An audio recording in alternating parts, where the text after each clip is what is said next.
In every Big Bang, there are the same peaks of evolution and pits of delusion. Um, Now, every Big Bang can be considered a day of Brahma, in my own opinion. And this is a Hindu idea, the day and night of Brahma. Brahma is the creationary aspect behind the universe, and then there is the preserving aspect behind him, Vishnu, and the form of God closest to the spirit beyond creation, just behind Vishnu, which is Shiv. And the spirit beyond creation is the God that most of us think as the ultimate place from which everything came, the infinite source, that which is always expanding, and the spirit beyond creation is the reason light came before darkness. There was only undifferentiated light in the very beginning. But let's get back on track. In every Big Bang, in every day of Brahma, and of course after every Big Bang there's this point where everything comes back in after going out and sits for an equal period called the night of Brahma. But there are peaks within every day of Brahma. Now these peaks also are accompanied by pits. These are the Yugas, the cycles. The cycles which tend to be either a higher or lower vibration, and sometimes in between. But mainly they have either a higher or lower vibration associated with those times. And we are considered as being in Dwapara Yuga by my own opinion. Paramahansa Yogananda and his Swami Kriyananda, which I learned it through, believe that we are in Dwapara Yoga. We are actually ascending. And there are many, if not most, or probably most Hindus believe we are still in Kali Yuga. And now this is a difference of, hundreds of thousands of years. Kali Yuga, by most people's account, can be up to like 250,000 years or more. And Paramahansa Yogananda has said, and I believe him, that the yugas are actually much smaller, thousands of years increments, within, perhaps, as other people have theorized, bigger yugas. But regardless, in these cycles,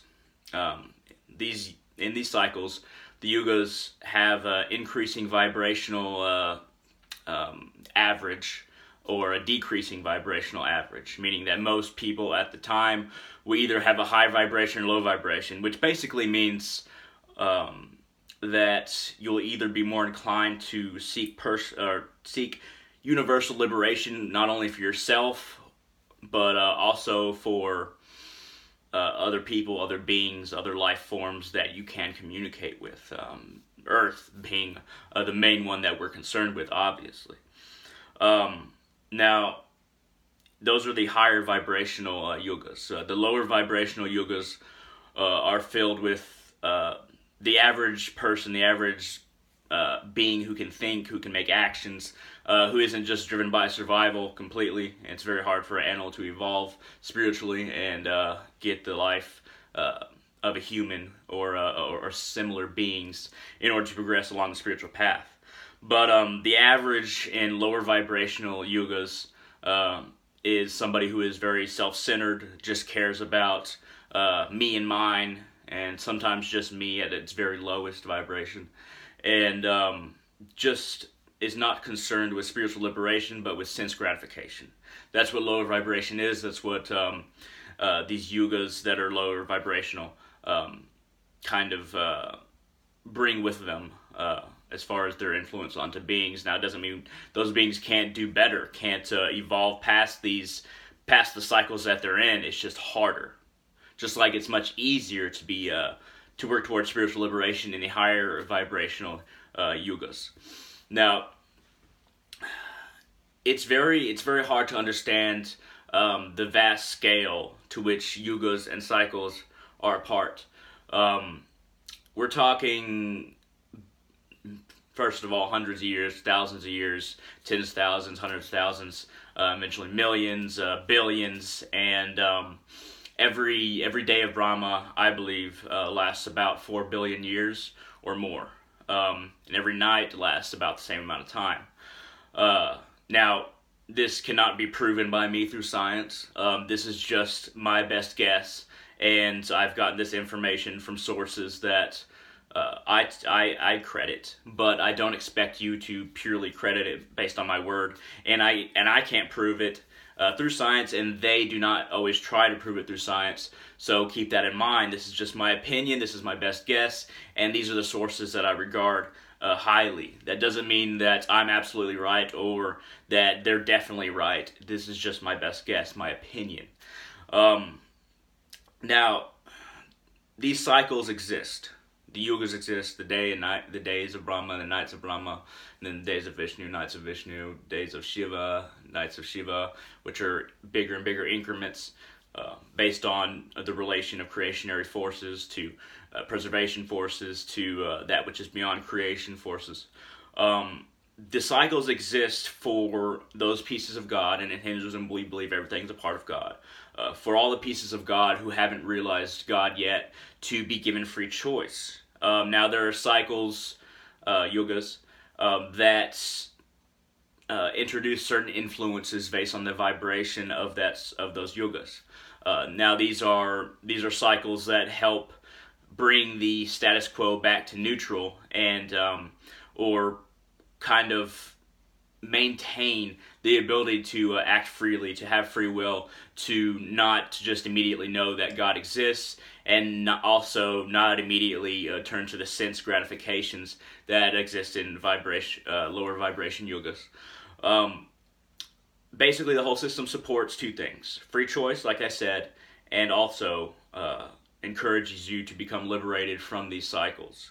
But these cycles are a playing ground, a scene in which we can be active to a degree of freedom that we simply wouldn't have if there was no differentiation. Now, when you think about it, us trying to achieve moksha, trying to achieve liberation, is it seems pointless. Why would God differentiate himself, and why would he even split himself off, split parts of himself off that are more isolated so that they work back to him? And that in Hinduism, a lot of us believe that it's because he wanted to experience himself, and that's the purpose of free choice. That's the purpose of the cycles. That's the purpose of creation, in my opinion, and in the source's opinion that I credit.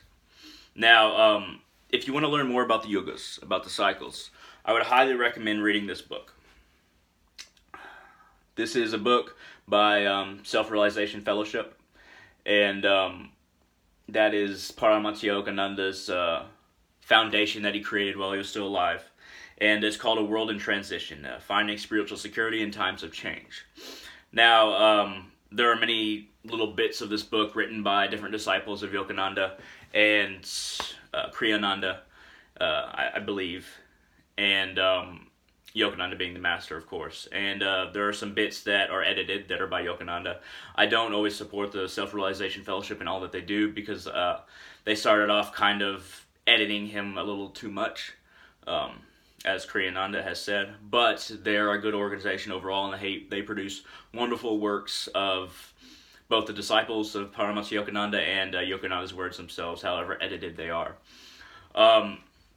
Once again, we are in Dwapara Yoga by my own understanding. Paramahansa Yogananda's understanding relayed to me through Kriyananda.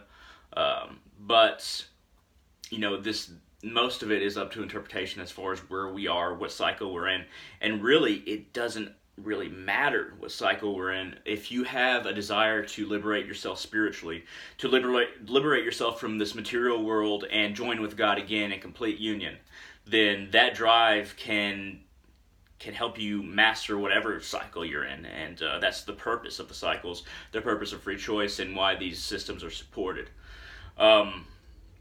That's all I really have to say about it. I just wanted to go over the idea that there are peaks of average evolution, to where the higher vibrational frequencies, there's a lot of progress made as far as spirituality goes, and in the lower vibrational yugas, like the Kali Yuga, it's very hard to make spiritual progress, and this repeats. And I believe, this is my own belief, this isn't something that I got from somebody else, that a day of Brahma is a Big Bang, and then once the Big Bang comes back and kind of coalesces into one point, before another Big Bang happens, which hadn't been proved by science yet.